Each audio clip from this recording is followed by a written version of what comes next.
Welcome to Fatherhood Unity Month, brought to you by Campaign for Black Male Achievement and United Way. Tonight is Mental Health Monday. We have our friend and brother and our guest, Paul Posey, on. Dr. Ural Hill will be joining us shortly. And we're going to be having this conversation on why of mental health, why seek counseling, why is it important that we get the help that we get when we've dealt with trauma and abuse and the various things that take place. My name is Calvin Mann, president and founder of Good Fathers Only and Encourage Me I'm Young, and welcome to Mental Health Mondays. Brother Paul, how are you doing? I'm powerful today. I'm powerful and excited. I've been waiting. Hey, remember I jumped on last week and I was like, "Is it my turn?" I was like, is it today? He was like, no, it's next week. So I've been excited. I've been waiting, and I just wanted to share a message. And I have some points I'm going to cover too. So I'm not just going to talk about books. So whenever you're ready. Well, what we're going to do is, and then I got my brother Dave on as well. Both of you guys are Good Fathers Only members. You're in Atlanta. He's in Detroit, right? And Dr. Hill will be adding to that power at some point. But the real thing, the real issues right now, as we see everything that is taking place, right? The real issue is how important now that we see these things. I was saying the other day, Paul said, for me, it's been, I've watched this dynamic since 2004. So with everything that's happening, all the marches and the walks and the battles and what's taking place and the people. Well, in 2004, that's how I saw society. Mm-hmm. I was alarmed in 2004. In 2004, I was on my way to be a comedian, and I was alarmed as I did research and read the newspaper and picked up books and cut the news on. I was an addict. I would watch it all. And I just kept seeing children die. I was like, okay, so what's really the problem, right? Like, what's really going on? And I was so naive. I was so naive in my approach that I only assumed surface stuff.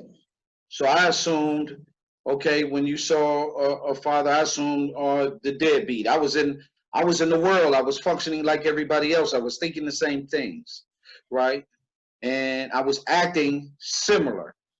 So I was just doing the same things. But when I noticed the children were being killed, and as I began to research, and I noticed even more so the teens, juvenile, right? Then I noticed the dads, right, in this process.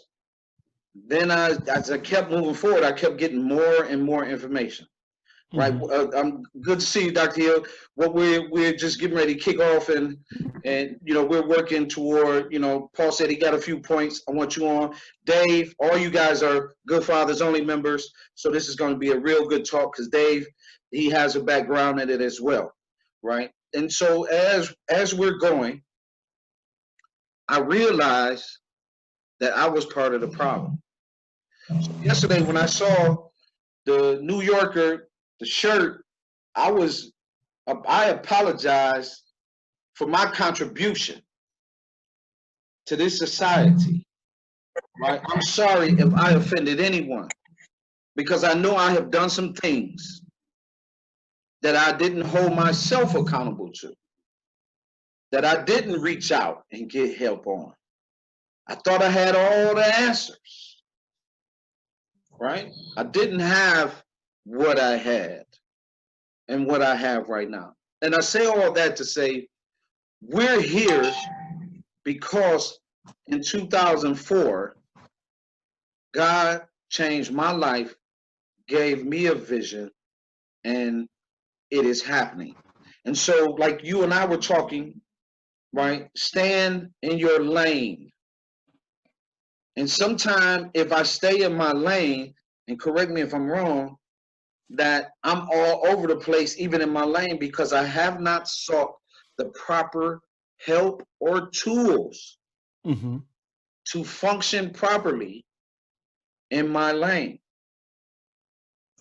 So again, out of the process, Dr. Ural Hill and I go way back, 2008, 2009. He flew me into Texas Southern University off a card from his brother.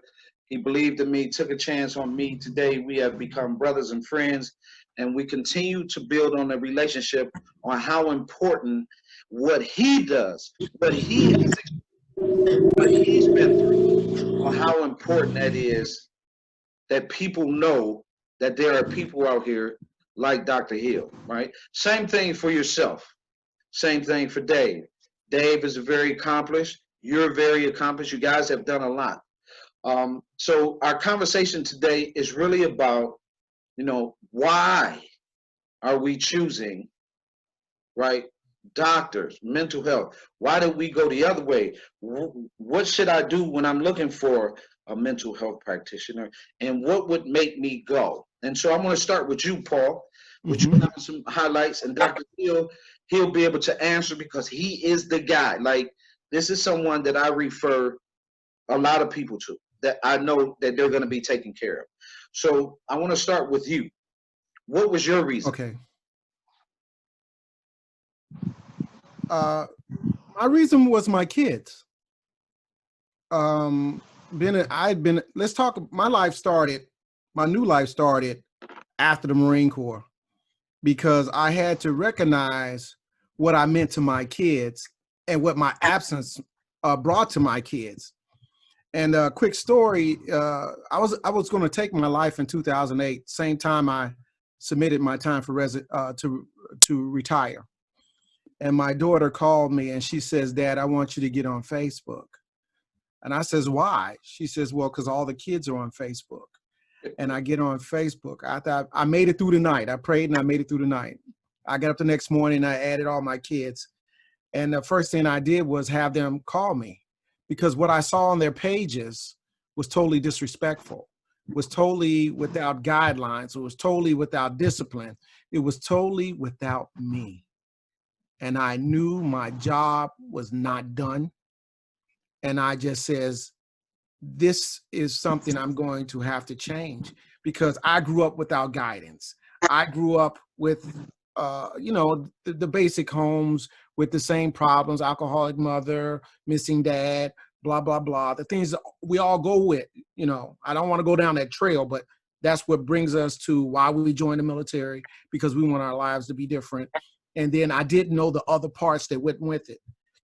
Didn't know how to be a father at the highest level. So when I got out, I was untreated for 7 years. I was just out. And my marriage went away, and I thought my kids didn't love me. And then finally one day, I got so angry at work that there was an altercation at work. And I worked at the VA.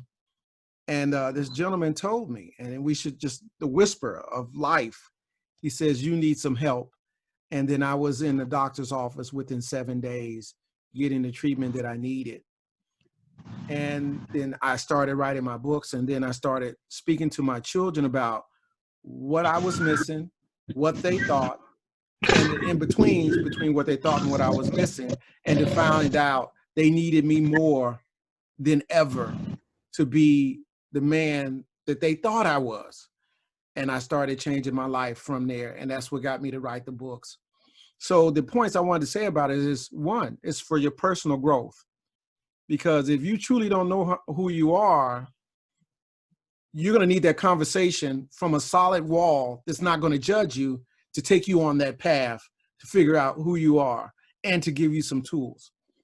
Two, the people who are around you. Some of our peers need help, and they'll just keep throwing things in our laps without getting the help. So we need to guide them to get the help too, instead of we're just a beacon for their conversation. our spouses. Our spouses need us too to get that help, because once you become the hub, everything is around you. And then lastly, of course, our kids.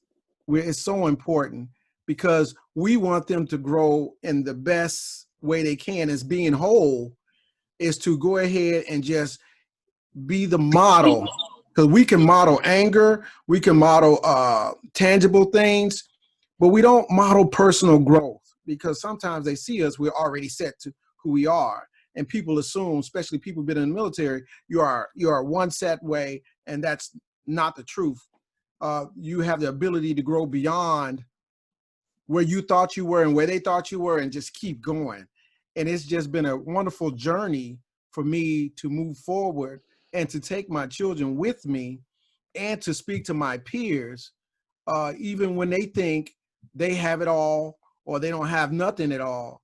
And I just take them back to square one. This is your skeleton to success, and we're going to need you to get some help and embrace that help, and don't fight it. Now, see, that's the part that a lot of times we're not getting. The work that you did, it's almost like you want to say you're not getting credit for it, but God knows your heart. You did the work. You've rescued. You've done your thing. What is the one point you really wanted to make that, in that process of your story? What's that one point? I know you said you had a few points. What's the first point you'd like to make? Oh, that was it. When I said your personal growth, I hit 3. Right. Win. I tell you, that would be the greatest thing. Is it can start right now. Stop waiting for adversity to make these changes, to add to you. Let's not say change, because people don't like to change. Add to you. So this is the time right now, because our young men are looking to us when we're at the gas stations, when we're at the library, wherever they're at, they're looking at us, at these dads. When they have no dad, what are we going to do? What is going on? My neighbor across the street, we talk all the time. The young men, I talk to them all the time. What are you thinking, and what do you feel? So time right now is the time. Even though I can't watch the news, I can't be engorged in what's going on, but I know that I have to find a peace of mind to give an answer to a young man who's lost. So right now is the time. If you don't have it, you have to make the time for your mental health. That's how I feel. So as I say, think, feel. Right. And just know that, you already know what that has done and transformed your life and your purpose and everything. Just you seeking that help, right? So that's the perfect example. That's the issue that we want to cover today. And Dr. Hill, I bring it over to you. What he was sharing was his transition because of what he has been through. And once he went and got that help, he became a different explain to us, what is that transformation? What is it called, and why? The Bible says, be ye not conformed to this world, but be ye transformed by the renewing of your mind. And it also says, what doth it profit a man to gain the whole world and lose his soul? Now, what is the soul? The soul, if you go back to the original Greek definition of soul, psyche. Soul is psyche. The word psychology comes from that. So actually, psychologists are soulologists. Your psyche is your personality. It's that thing that is made within you, that's set on a path. And if you're let's say if you're a believer in a higher power, whatever it is, you have a purpose and you have a reason for being, and there's a pathway that you take. The transformation happens when you find out what your purpose is and you find out what square you stand on. All right, every man needs a square to stand on. Some people stand on the Quran. Some stand on the Holy Bible. Some stand on the Bhagavad Gita. Some stand on modern psychology. Some stand on certain philosophies under modern psychology. Some stand on the Marine Corps, you know, the Corps. Some stand on the U.S. Army's framework. But you got to have a framework. You know, we have a lot of things that come in and into our lives as we develop. I'll give you a couple of examples. And you ask at the certain person needs help. Well, if you look at the 12-step method,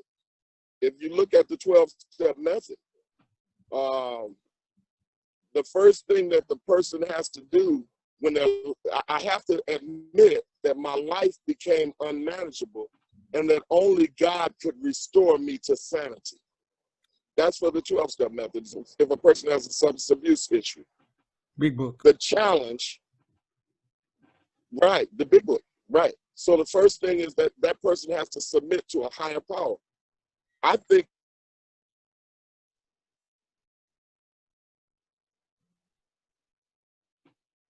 Did he leave us? No, you might have got froze, depending on where he at. There you go. I'm back. Here I am. Okay, there's Paul. And I say that, Paul, with all respect, about the Marine Corps. My son made gunnery sergeant in the Marine Corps, spent 15 years. I was in a military family with my second son, and he's done wonderful things with his life.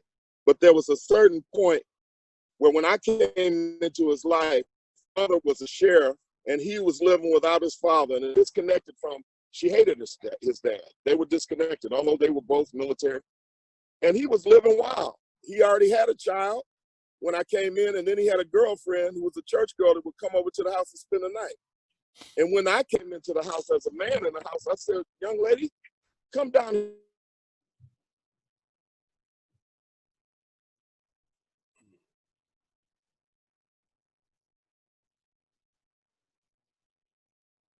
I'm so sorry that that's going out like that. But can you hear me now? Yeah. Yes. Okay. So when a man came in, now I come into the house, and I just give this in that context because you went to the Marine Corps. When a man came into the house, I said, look, young, let me talk about yourself. I'm gonna get married. You can't be spending the night with this house. That's the framework under which this house is now standing. And he didn't know what I had to say. And then he went into the Marine Corps, and he went right into Iraq. And he did his first tour and his second tour of Iraq, and the bullets flew over his head so quickly that his heart started to race, and they had to do an operation to stop his heart from racing. When he came back from his second tour, and he had lost his girlfriend, and I was still granddad to the son, he said, Dad, I want to learn about that Bible. Because there's no atheists in foxholes. So he came back, and I began to counsel them. You know what I'm talking about. Yeah. I began to counsel them about a square to stand on. Because, you know, the Marine Corps, he learned 30 ways to kill a man. All right. He came back, Dad, I learned 30 ways to kill a man. I was like, well, that's great. I'm a devil dog. But my point is, even within that, that's why you have chaplains. Everybody has to have something to stand on it. You know, those who don't believe in God, they're secular humanists, and they begin to understand a framework by which you can have a successful life and a productive life. Now, mental health, where does that come in? The mental health side of it, and why do we have such a challenge in the Black community right now? Well, the square that we stood on that got us through slavery was faith. Most of it was West African faith. And then we came to Christianity, and we mixed it in, and we created our own faith here in the U.S. And when we came out of slavery, we went to church. And that 1 hour gave us a square to stand on. That gave us a framework. And some joined the Nation of Islam, but folk had a square for about 100 years. Now, Black men have left the church.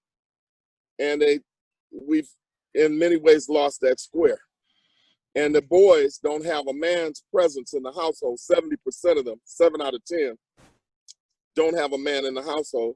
So And a lot of the men, even the fathers of these children, they feel lost themselves, many of them, in terms of because they left and they weren't there, they have guilt and often heaped on them by the mothers of the children about who they are as a man.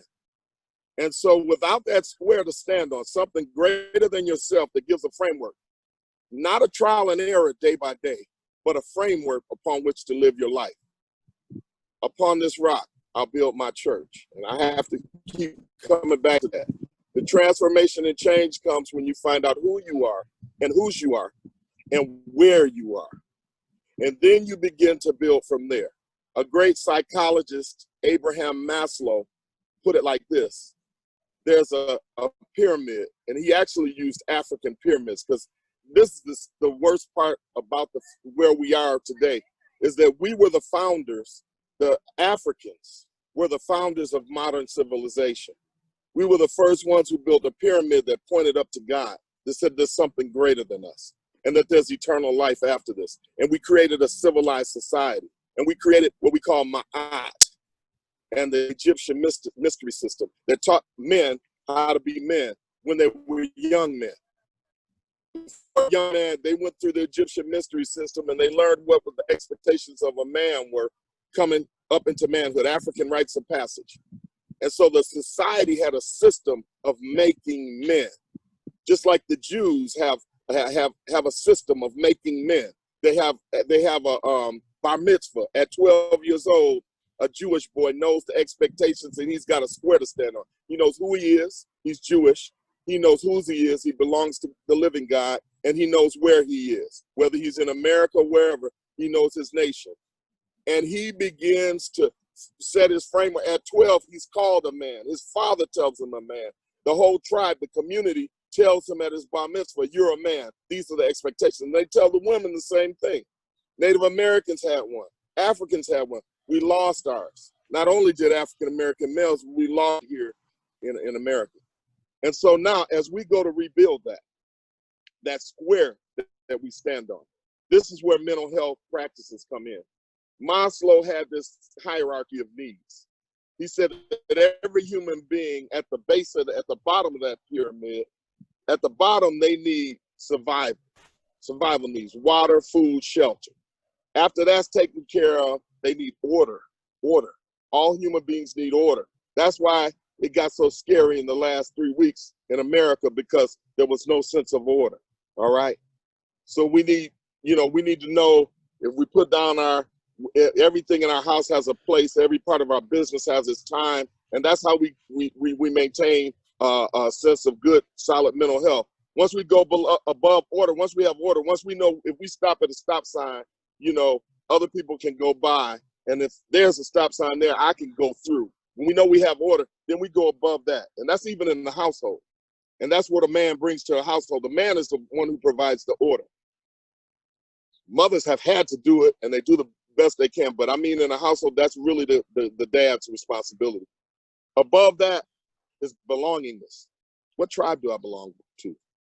What's my family? If I don't have a last name, Jesse Jackson talks about growing up without a dad and without a name. He felt like a nobody. That's why I am somebody became his battle cry. Because a man came into his household, married his mom, and gave him a last name and gave him an identity. What tribe do I belong to? If you ask an African their last name, they tell you their last name. All other Africans can say, on Wucharuba, oh yeah, they're Igbo, that's their clan, and they come from this area.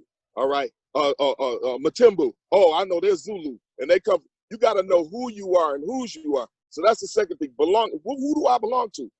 If my father don't tell me I'm a man, I don't know. And if a little daughter don't know that I'm protected, I'm a princess, then she's just out there. She don't have boundaries. Then after belongingness, the next phase on that ladder is self-esteem. Now I find out what I can do better than other people and what I can deliver back to my tribe. Am I going to be a scientist? Am I going to be a teacher, a preacher, a soldier, a politician? What gift did God give me that I have to give back? That is built once I know who I belong to. And my parents and the mothers now know They know their child better than anybody else. And the fathers help them teach the men how to hunt and teach the young ladies the boundaries and what kind of man to expect. And then once we get, and I'll close with one, we get above that, then we get into the aesthetics, the beautiful things, cars and nice clothes. And you know, if both incomes in America, you need two incomes. I got nice clothes, I got these things, I got this, I got that. Beautiful things, nature and all that. And at the very top is self-actualization. That again, at the top of the pyramid, what did I come here to do? And if I can find out, if I can reach the top of that pyramid, carry out my purpose, now achieved my purpose here on earth, and now I'm a man or I'm a woman, and I'm now contributing to my tribe. And so I'll close with that. What square do you stand on? And who do you belong to? And that's what's got shaken up in our community. I got a question for Dr. Hill. Go ahead. What's the question? Go ahead, Paul. Do you kind of feel like we've been living in reverse? Because we look at materialistic stuff and then the other things don't seem to take place. Okay. Absolutely. That's kind of how coming out of Africa, we had a communal, I mean, talking 400 years ago, we have a communal culture where the land and the earth and our connectedness to other people is most important. Again, I am because we are, and because we are, I am. We didn't come out of a capitalistic system. We came out of a culture of sharing. We came out of a culture of whoever doesn't have, we give. We make sure the community can prosper. Now that was thrown off by colonialism.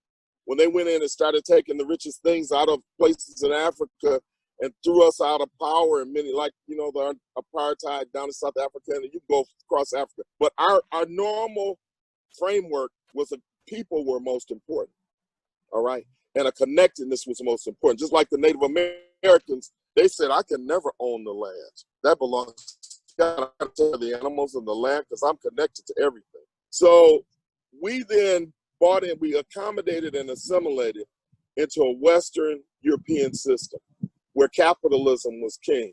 And capitalism is really created for the 1%. It's for the top 10 and above. The workers do not get the benefit of the work. If we just, I don't want to go into reparations, but we were free labor here. And the prison system is that today. We were brought over here for economic benefit, told we were 3/5 of a person, and we poured in to the great wealth that America became. We built the buildings, we built the railroads, we built the. So essentially, in waking up and seeing, These are the 4 things that happen to a young man when he comes up. When we watch television, we look at the materialistic, capitalistic system we live in. It's, you know, 50% of our school. If they drop out, then they don't have a pathway, a legitimate pathway to the American dream, all right? And so they go through alienation, criminalization, cannibalization, and incarceration, all right? Because they're trying to get the material things. And if you listen to any of the music of well, I won't even say gangster rappers today, the rappers, they will, you know, I mean, you know, if man, they look, is that the path to manhood? The little baby have a pathway, P. Diddy and them, they have a pathway to manhood. So all of that music is capitalistic music. It's promoting a culture without, you know, boundaries for these kids. And so it's based on my car is this, my rings are this, my neck chain is.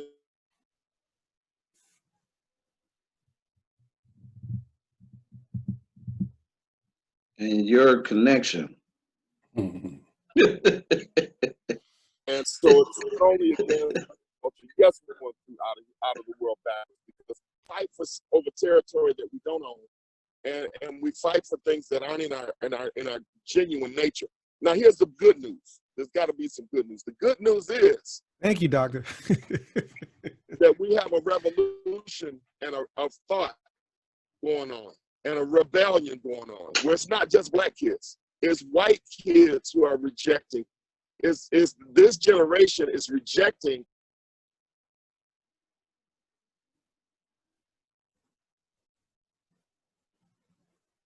your connection. We're going to reject your connection, brother. we got to get you off the roof. Hey, Dr. Hill, we gonna get you off the roof, man. Your connection. So that for me, it's I agree with him, right? And I say this, the God with right, liberty and justice for all. We never really reached that. right. And they say if you're gonna tout that, if Kaepernick can't take a knee because that don't make any sense, all right, we're gonna flip the system, because when you kill a black man, you kill a human being. This rebellion is about returning to the roots. See, all of us. So, hey, Doc, your computer is going out. Your computer going out. Years. You hear me, Doc? Kids in this Doc. generation. That's why you see more white kids out there than black. Dr. They can feel Hill. the pain of George. Dr. Hill. They can feel the pain of Rashad. They feel each other, and they're challenging. He can't even hear me. This backward system they're living in, and this game that they've been playing. White does not even exist. There's no such thing as black and white human beings. I want to hear David. Come on, Dave. Right. Well, I always look for confirmation, and both of you gentlemen basically presented. Well, actually, I'll agree with you. I think he's still talking. No. So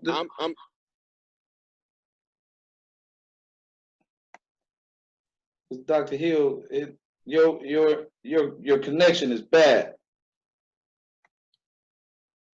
So what did you say? Y'all say your connection is real bad. Like your last 5 minutes was, we didn't get anything. But so Dave, you and I got two men on, my son, he's on as well. So Dave, you talk about the emotional part, the emotional intelligence, how important it is to be balanced, right? You know, my son spoke on that the other day as well. And so, you know, why, again, I'm gonna bring the question to you, why mental health? Why should I go get help? Well, I think mental health comes from many angles, and I like to say that, as I was about to say, all of you have hit some key points when it comes down to the foundation we need. One, becoming self-aware, as he mentioned, Maslow's hierarchy of needs. He spoke, doctor talked about our being subliminally conditioned to become consumers instead of producers. I find it key that we all need a foundation to build upon. And mental health is just a part of the human existence, because we are a physical being, a spiritual being, an emotional being, a social being. And if you don't do the check and balance, like anything, something's going to tilt, or something's going to be compromised. He spoke about us being tribal. Again, there's an identity there. If you don't have an identity, you really just lost.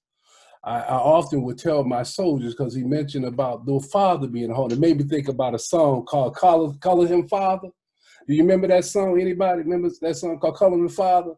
And he said the father had, he not know about it, you know, and that man came to that at home and changed the nature of everything, because they were lost. But that mama knew she couldn't have made it with 6 kids. She couldn't have got very far, because that father came in and brought balance to it. And he came with the right mental attitude, the emotional attitude, the communal attitude, the social attitude. I often, when I would talk to my soldiers, they would say they hate their father. Mm-hmm. And so it blew me away because it wasn't just blacks who hated their father. It was white, Hispanic, any ethnic group you run into, they always say they hate their father. Now, they can have a mother that's meaner than the junkyard dog, but they always hated their father. And that puzzled me. And then I started asking the question, why you hate your father? Well, he wasn't around. He didn't care. He didn't this. And I would always come back and say one thing. Your father couldn't give you what he didn't have. Mm-hmm. He didn't have a foundation. If he didn't have a foundation to build upon, how could he strengthen something? You ain't never seen a house stand without some kind of foundation. No house can stand divided. And when you're divided in all those different spheres of your human existence, you're going to be confused. You go, as he said, no man can do nothing divided himself. The devil ain't gonna go up against himself. He ain't gonna divide himself. So we look at our people, and as he said, we were communicative in Africa. We come here, we become consumers. Well, let's put it like this. Even when we strive, they brought up, I was looking at a tape the other day by Black Wall Street, and we strive to build and put some things together. But somewhere along the line, just like with the Panthers, they infiltrated into our world. And I say they because I recognize race, but I don't hold it true because I spent 85% of the military was white. So therefore, I had to learn the other cultures. And as I learned the other cultures, I realized they had the same problems we had. They just had a different twist on it. Now, they convinced us subliminally, it wasn't always an overt kind of thing, subliminally condition us to not only just be slaves in our physical being, but in our mind. So when you sit here and you bombard somebody with a nonstop message over and over and over and over, it's very difficult for you to be able to think on the right path that God intended for us to be. That's why he said, when he started off, the doctor said, be transformed by renewing of your mind. If you conform to the world, which is what we are, obviously you're going to act like the world. So you can't do what you don't know different. This is why he brought in to tell us we had to be transformed. But if nobody teach you how to be transformed, you compromise. And one of the things that I always noticed was that most people don't make decisions out of rationality and logic. It's either their emotions, how they feel. Then they respond to logic. When a man kills somebody and he talking to the lawyer, the defendant, whatever the case, at the end of the day, now he gets rationality and logic kicks in and say, I shouldn't have done that. But in the moment, he was emotionally compromised. So not having these balances, and the basic balance we have is first our spirit. Because I always tell people, you can feed on racism all day long. And I get it, it has its place. I always tell people, yes, Black Lives Matter. Because ain't no way I'm not going to take care of my family first and come feed your family. That's not logical. So Black people should take care of Black people. But at the same time, as we take care of our own, we got to strengthen our own. We got to develop our own. We got to mature our own. And you have to do that from every sphere of your existence. You got to know from a mental health standpoint that ain't no man going to be able to make sound decisions if he's mentally compromised. Absolutely. And one of the things I tell soldiers, because now I deal with PTSD, but I always told my soldiers, I said, look, if you find that you're compromised from a mental standpoint, you need to reach out to somebody. Now, every therapist, and I'm sure you guys must be therapists, every therapist is not the right therapist for you, but it's a start. You said that. It's a start. And if you see that that person is not, you don't need a yes man, you need a help man. So if you see that that individual is not meeting up to the standard that your spirit don't line up with, because he picked two spirits going to either line up or not line up. And if you say it don't line up, not for your ego, because I say you're just etching God out, but I'm talking about that spirit that says, okay, I'm seeking help. Because even the Bible tells, seek ye first the kingdom and all is right. You got to look for this. But as you're looking for something that's going to give you the check and balance. So when I tell soldiers to go in and get help, we started with the foundation because none of us know everything.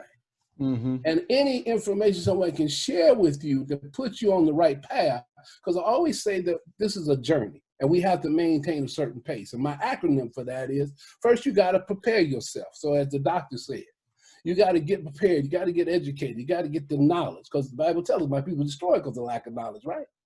So we got to get the knowledge. And then we get the knowledge, then we have to get the right attitude. We got to be open for help. See, you can't, no one can help that. I told the kids that in me. I said, you ain't never seen nobody receive $1 with a closed fist, because the wind gonna come and blow it away. You gotta open it up. So we have to be open, as he mentioned. Was that you said change? You know, I got an acronym for that too. But anyway, you know, an army full of acronyms. Right, so, right. So, but even that, we have to be open for change. We have to change our attitude. So that's what the A stands for. Then we have to commit to making that change. See, you have to have, if you will, he would say, you know, I'm convicted in my heart. I got to be willing to commit to whatever change I'm trying to make. And then we got to go in with the right expectation. See, the right expectation, first, in my viewpoint, is to have the foundation, as the doc said, have the foundation of God in your life, something higher than yourself, because we, you know, we're limited. So we be open to commit. And after we commit, we execute. I mean, after we expect, then we execute. We have to execute those, take those steps.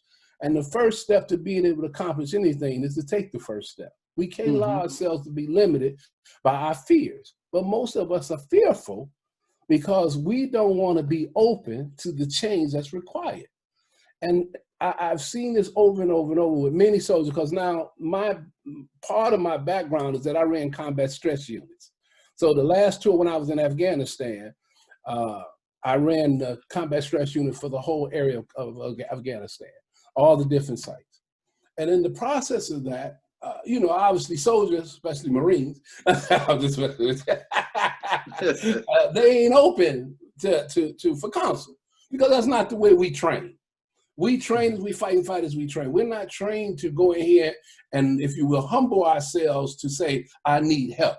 We gonna make it happen and keep it moving, and we suck it up and drive on. But that's a disservice, because if poison get in and it never get out, it's gonna destroy wherever it's into.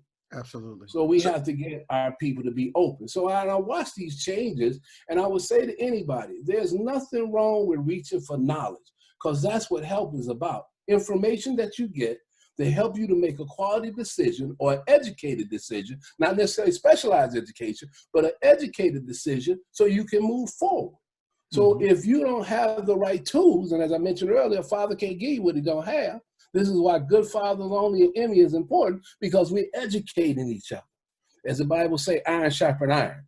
So as we're educating each other, now we can make the right decision. Now we know how to, as you mentioned earlier when you started off, I didn't know how to be a father, but when I recognized the importance of my children and the feel, back to that spirit was lined up with spirit, these are your children, it made you start to open up your mind and say, I need to make a change. Absolutely. I need to change the way I look at things, the way I do business.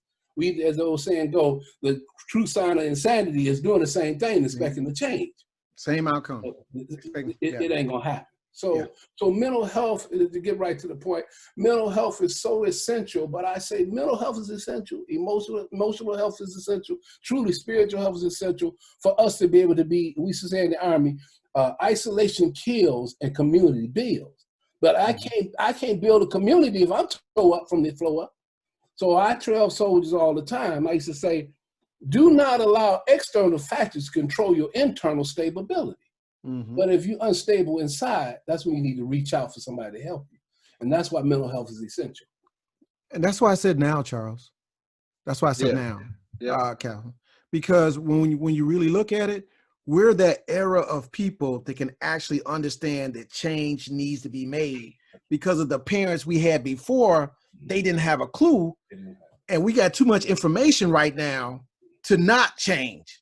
Right. You know, and so their shame, right. Their shame is what stops them from helping us to get to our best selves. So we have to do it right. We have to own it right now and move forward. And that's why I said, I am my own dad, because he could not do what he needed to do. Then I am going to be that dad that I ever wanted to have. Not at the low level, just buying stuff, but the next level, all those other levels, to be the best man I could possibly be. So it becomes a new tradition for my family that they're going to have great men and great daughters, because prior to me, they didn't give a damn. Right. And so even in all of that, right? Yes. They're discovering how, here's the thing. Maybe Paul, you were supposed to be 6'5". Dave, you were supposed to be 6'4". What they're discovering is how trauma stunts your growth. So physically, children are not growing. How important are dads in play? Mentally, cognitively. So wrestling, playing, laughter, right? I was saying to my brother the other day, I said, I feel like we're going to live to be 50 to 100, right? Like we're really going to live to, because the one ingredient that my brothers, my cousins, my nephews, my sons, right? The one ingredient we have is that ingredient that fathers bring to the table that can help you. My son is getting counseling, right? And he chose to go get counseling, right? He didn't want to be that way. Whatever was bothering him. So on this end, it was no pushback. Son, go get that. Right? I mean, even I have been known to get some. And I say that because what has happened is, this is why we're doing this value piece, right? The value that you bring to the table has now got to go to the forefront. We can't, like you said now, but we got to move it even more. This is why I'm yelling and screaming, unite fatherhood, because now if it's 100,000 fathers, the verse is Malachi 4:6. It's the last verse before the New Testament. Turning the hearts of the children to the father and turning the hearts of the fathers to the children. When we have accepted, like you said, we have accepted this, I can go get help. I recommend men all the time now. Call Dr. Hill.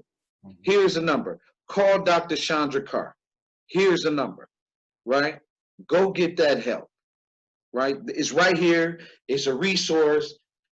The biggest issue to this dynamic is you hear everyone talk about unity when you've been trained in separately. See, when you have the single household versus the two-parent household, the single household teaches you how to be an individual. It's very conditioning and individualism. They knew this. No question. Right? That's why I said subliminal. Subliminal, exactly. We participated in it. We was like, hey, here go the materialism. I'm going to sell drugs. I'm going to do this. We didn't say culturally, let's keep sharing books. Let's keep making sure that our neighbors and our children was on the same page, right? We adopted some of the boldest, sternest, getting a butt whooping, right? Extension cords. Like I say this all the time. I tell myself, I got hit with an extension cord. Like my body still heats up when I think about my being mom hit. plugged hers up. You see? So my body heats up when I even have this conversation that I was hit. Today is child abuse. Today is I'm taking your kids. The Saturday I'll be having a conversation with Jason Paulatier about fathers and adoption. Why fathers should adopt. If you are to correct, mend, lead, purpose-driven, stand on the square, do the things that you're supposed to do, that means others come into play for what we have to do. Yes. And not even your kids. And not even yours. That's the next thing. We got to extend our arms. We have to extend our kids. Yes. Right? It takes 12 mentors to be you. It takes 12 mentors to equal one father. Right now, I got 12, 24, what we got? 12, 24, 36. Two man gonna be a dad. He already practicing dad things. It's another 48, right? Our mentoring method. That's why we use fathers. Right? And we train it that way for it to be that way. right? Mm-hmm. Because that input, your input, is such a powerful input. You know how to play. That play part is so important. So you can see that a young fella's in trouble. We were literally standing in Channel 4, WDIV, with the kids, and one of our kids didn't have his ADHD meds. Right away from training, we recognized it Mm-hmm. immediately. Someone who hadn't had training or didn't know what it looked like or didn't have the experience, they'll be looking at it like, hey, what's wrong with, it's like, man, this kid. So I'm having a conversation. My cousin who's trained, right? My cousin is trained, right? You got a number of other people just constantly have this information. Mm-hmm. It's important that we know. So when you look outside and you see these kids and you're watching these kids, how do I approach a kid? How do I approach a parent and tell a parent, maybe you should go see and get some help, right? Because you're yelling way too loud. Your body is feeling it, right? How you're yelling at the kids, you're shaking the kids, you're startling the kids, and you're creating an even more broken system. That trauma will stunt his growth. In the story of the lady out of the doctor out of, I forget her name, out of California, the sister that became the first Surgeon General in California, who came to TEDx and did a whole TEDx on ACEs, adverse childhood experience, and explained to the audience. Well, what she explained, and then when you get in her book, it is absolutely amazing. A kid can be so traumatized that it triggers their body not to grow. Kel, I went to boot camp. I grew 7 inches and 30 pounds in 3 months. Wow. That come from not eating. That come from one meal a day. That come from trauma of abuse at the house. Watching it time and time again. So I never thought about that until you mentioned it. How did I just grow? Well, the pressure wasn't there. It was a different kind of pressure. It was a pressure to achieve on my level, or what I could do, not how it was in the household. But yeah, that's very interesting. The book is That's the part that go ahead. No, go ahead. the book is The Deepest Well.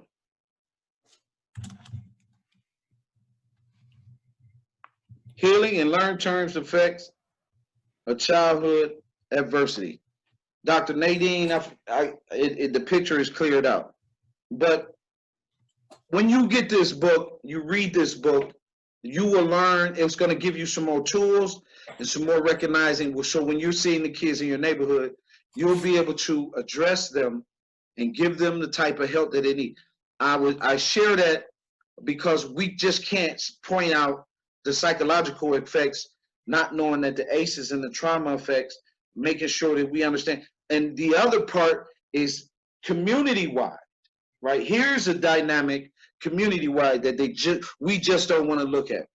The man has placed himself in a secondary role, will fight for feministic issues that has nothing to do with him, and could care less about male issues that he needs to clear, get help for, be impactful for. And my example to that is, I see men all the time sitting in the passenger seat while a woman drive the car and call themselves a boss. And I see when they get out the car, because she may have had the father, she may have, and so I'm accepting. The woman is conditioned because she grew up in that environment, and so she's accepting that the boy ain't supposed to be nothing but go to work. His dreams, if he's not an athlete, so the environment shapes what happens to him. The girl goes off to college, she's strong, they river her. She's got this opportunity, this opportunity. So the boy, he's struggling. His father wasn't really around. He don't know the real side. He don't know he's been kept from his father, totally manipulated from his father out of emotions, right? And so now he can't move. He's suffocated in this environment where he can't do anything for himself. So now they're on the phone, you know, and this happened earlier. I need you to do this for so-and-so. Or can you cut such and such's hair? That's a grown man. I've had to tell mothers, don't call my phone for your son. Have him call. It is not your place. You have no business calling the phone for a boy over the age of 13 about a haircut. By the time he's 13, he's got to know to get his hair cut, get on the phone to get a haircut, right? Call his dad, whatever the case may be. But you have no business sitting up in the barbershop with a boy 15, 16, 17, 18, right? Only out of protection because you want him to only love you, right? These are the things that has hurt several 100,000 males. So what happens? We're reactionary, right? So I did a study, Paul. You're talking about we talking psychological. I did my own study. I did research and I pulled data on murder, right? I pulled data on murder from 1980, right? So I pulled the data just on how many black males have been murdered, right? The data, that's it. And I did this at least 5 years ago. When you pull that type of data, it's hundreds and hundreds and hundreds and hundreds of thousands of males who have been murdered, right? Mm-hmm. In that process, how many of them had aces? How many of them was kept from their father? How many of them was used to sell drugs? How many of them was you got to get out? How many of them was told that they was kings at the age of 10? The father died of a heart attack, or the father died. We put all these pressures on these boys, and they have no tools. You have no idea, right? Yeah, we got a success rate. I was having this conversation. Yep, you got a success rate. So out of the hundreds and thousands of deaths, Mm-hmm. you had a success rate where maybe 10% went to college, right? When you look at this dynamic, where is that coming from? It's coming from the conditioning of the single family home. You see, we don't want to pay attention to the attack, right? But what's convenient for me is to say, oh, he's going to be all right. And the truth of the matter is, he's traumatized. Now he's beating women. He's putting his hands on them. He's got bad information, right? But So when I a said, father, the data's different now. We got data. for sure, you got data. So now when you bringing it forward, you're going, wow, we all need some help. That's what I've been saying. Not only do you, Dave, Two Man, myself, mama, auntie, cousin, we all need some help because we have been sitting, participating, including, deciphering, destroying, devaluing, constantly devaluing through the lack of getting this help. Let's say we would have started getting help when all the mental institutes were open, right? They closed them. George Bush and them closed them. George Bush, John England, they closed the mental health institutes, right? Which means now I close them, all that goes back to the community. So you don't know what you're dealing with because you ain't got the medicine. In the juvenile, we had all these boys, and then I'm gonna get off this horn. In the juvenile, we had all these boys, right? I'm talking to the boys in the juvie. They got pictures of their fathers who's in prison on the wall, which means the DNA is pulling them through the same track system. Here go that spiritual thing that Dr. Hill was talking about. It's pulling them. Right? The only way I can see my dad is I got to go to prison. See? Psychologically, we're on these paths. We don't see the DNA, the code, the actions, the spiritual part that Dr. Hill was talking about. We don't see the reaping what you sow. The conversation I had with all the fathers in 2014 at the men's issue conference, and I was telling them, white males, Hispanic males, Arab males, black males, here is your reaping.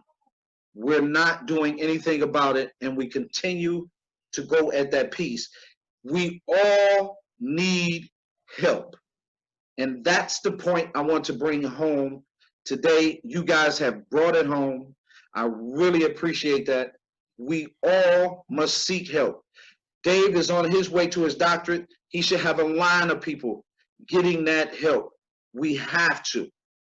We have got to make this a very serious thing, from ACEs to the mental health, to suicide, to the bullying, to the disconnection, which Dr. Hill spoke about, the alienation, which is very destructive, and it makes men murder.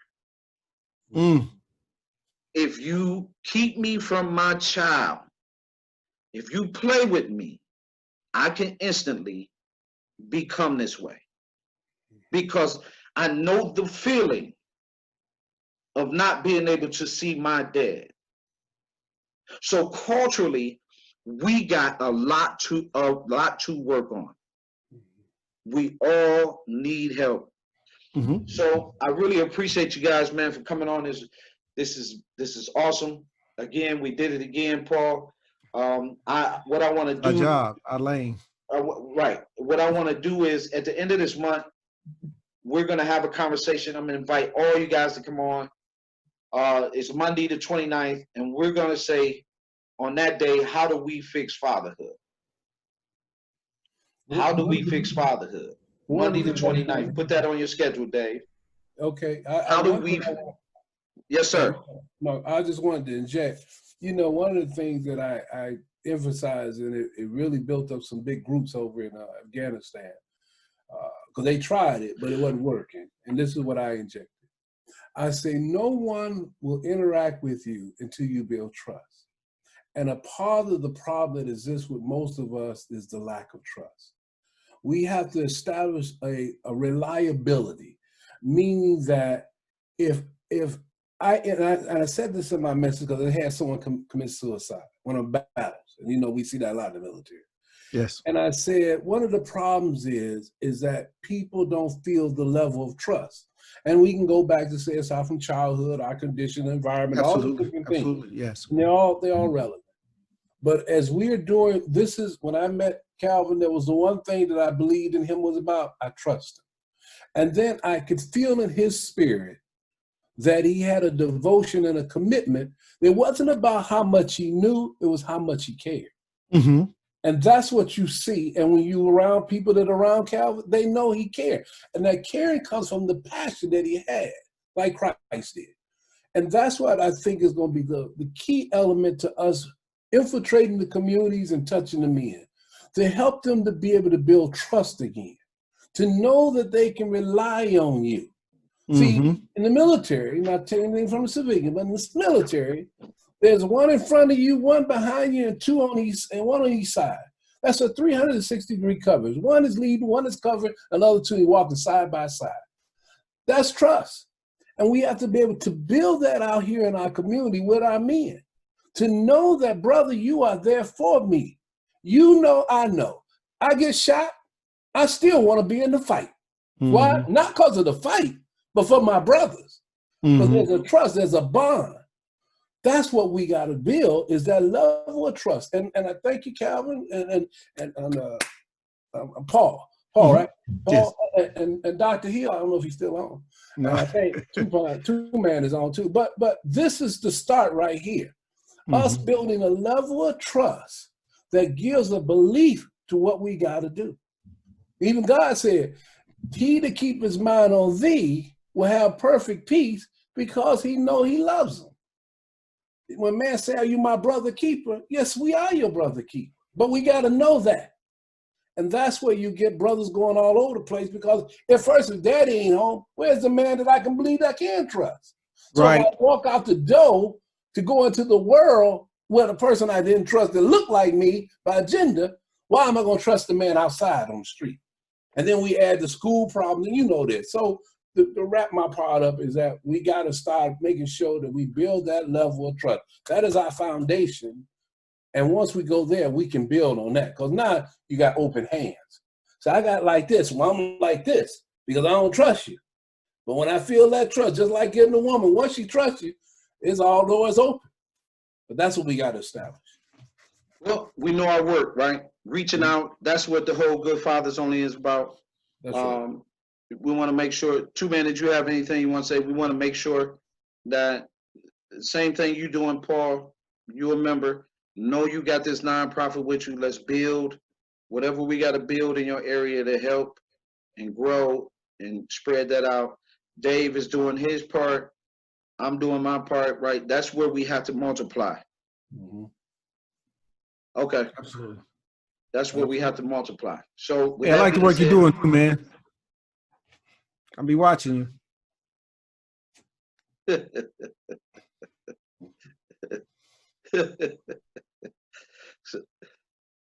So with that being said, we're going to close. This has been a great, I knew this conversation was going to get nice.